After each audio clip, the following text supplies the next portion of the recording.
Hello साथीहरू, बिहानको view चाहिँ यस्तो भइरहेछ। आज चाहिँ पानी पनि परिरहेछ, हल्का हल्का, त्यस्तो ठुलो त होइन।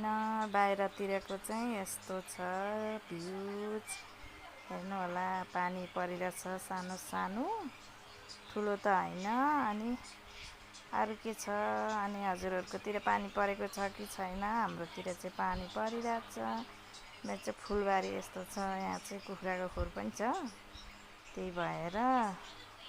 अनि अरू के छ सुनाउनुहोस्, हजुरहरू पनि कमेन्ट गर्नु होला है साथीहरू। दिनचर्या यस्तै चल्दैछ। अब बिहानको शुभ बिहानी यस्तै हुँदैछ भन्नु पर्यो। आकाश एकदम कालो भएको छ पानी परेर। पानी निद्रा पो लागिरहेको छ हौ मलाई त। अनि म चाहिँ नानीलाई अब पठाउनलाई अन्डा फ्राई गर्न लागेको। अन्डा फ्राई गरेर चाहिँ छोरीलाई अब स्कुल पठाउनु पर्यो। पानी परे पनि जे भए पनि अब बच्चालाई त स्कुल पठाउनु पर्यो। फेरि नानीको चाहिँ एक्जाम चलिरहेछ, त्यही भएर आज चाहिँ दाल र अन्डा खुवाएर पठाउनु पर्यो भनेर खोजिरहेको साथीहरू। यस्तै छ मेरो चाहिँ त्यो फोहोर पानीहरू राख्ने भाँडो है, त्यो चाहिँ अरू चाहिँ होइन। अरू चाहिँ नसोच्नुलाई अन्डा पनि अब घोलेर पुरा फुर्याएर चाहिँ अनि बच्चालाई चाहिँ स्कुल पठाउनु पर्यो। के गर्नु अब। नानी चाहिँ उठिसकेछ, उता होमवर्क गरेर पढ्दैछ। पढ भनेको मरै टेर्दैन, खालि सुत्ने, बिहानभरि सुत्ने बानी छ हो मेरो छोरीको त। कस्तो बानी भएको अहिले त, अन्त बिहानभरि सुत्ने रे। अनि त्यस्तै छ साथीहरू। अनि यहाँ लेख नानी भनेको खालि नपत्याएर एउटा लेख्यो कराउने, अर्को लेख्यो मलाई हेर्ने। मलाई चाहिँ हेर्नु जिन्दगी लिएरै आएकी रहेछु। त्यहाँ के भन्दैछ, लेख्न थाल्यो कि लेख्न लागेको।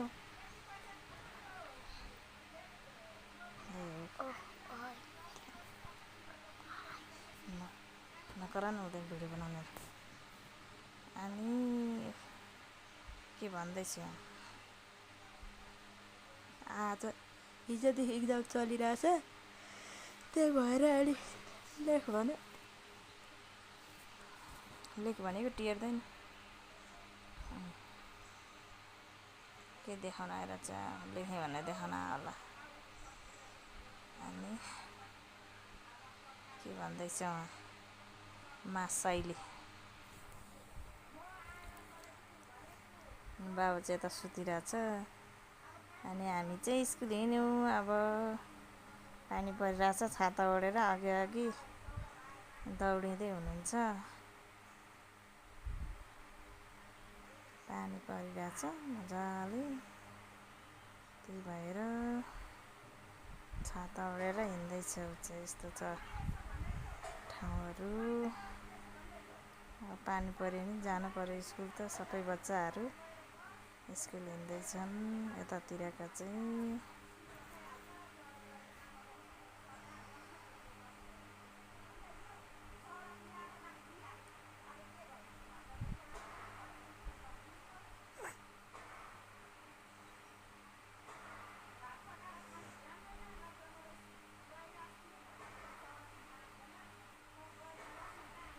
यो चाहिँ एन्जलकै स्कुल जाने बाटो, मेन बाटो आइपुग्यो।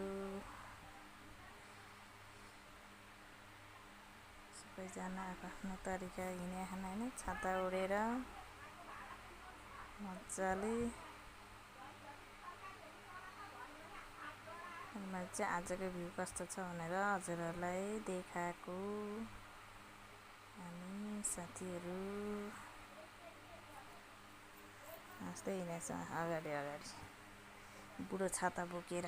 अनि यो चाहिँ मिलनटोल चोकमा आइपुग्यो। म चाहिँ नानी लिनलाई बसिरहेको रुँगेर।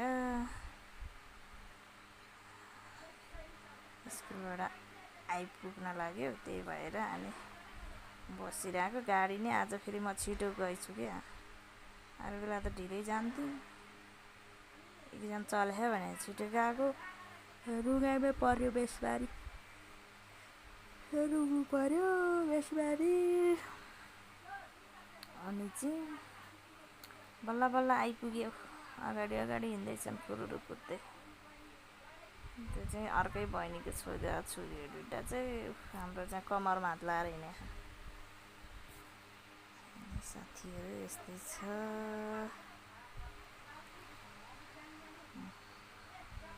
हिँडाइ पनि मरद छ मेरो छोरीको। पिति हिँडिरह।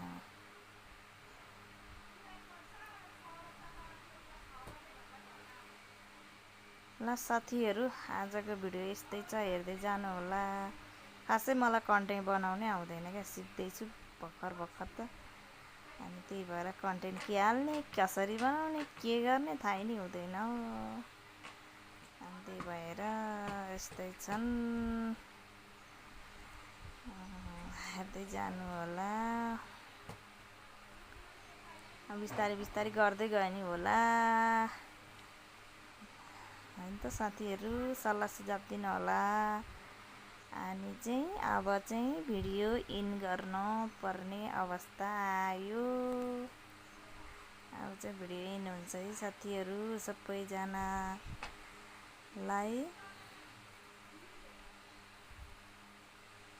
घरको हाम्रो चाहिँ यो घर आइपुग्यो। अनि यस्तै छ मकैबारी अगाडि चाहिँ।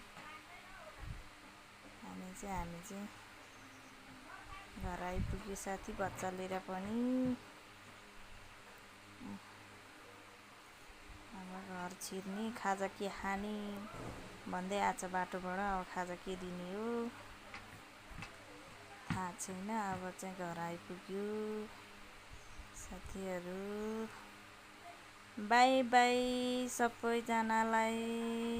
आजको भिडियोबाट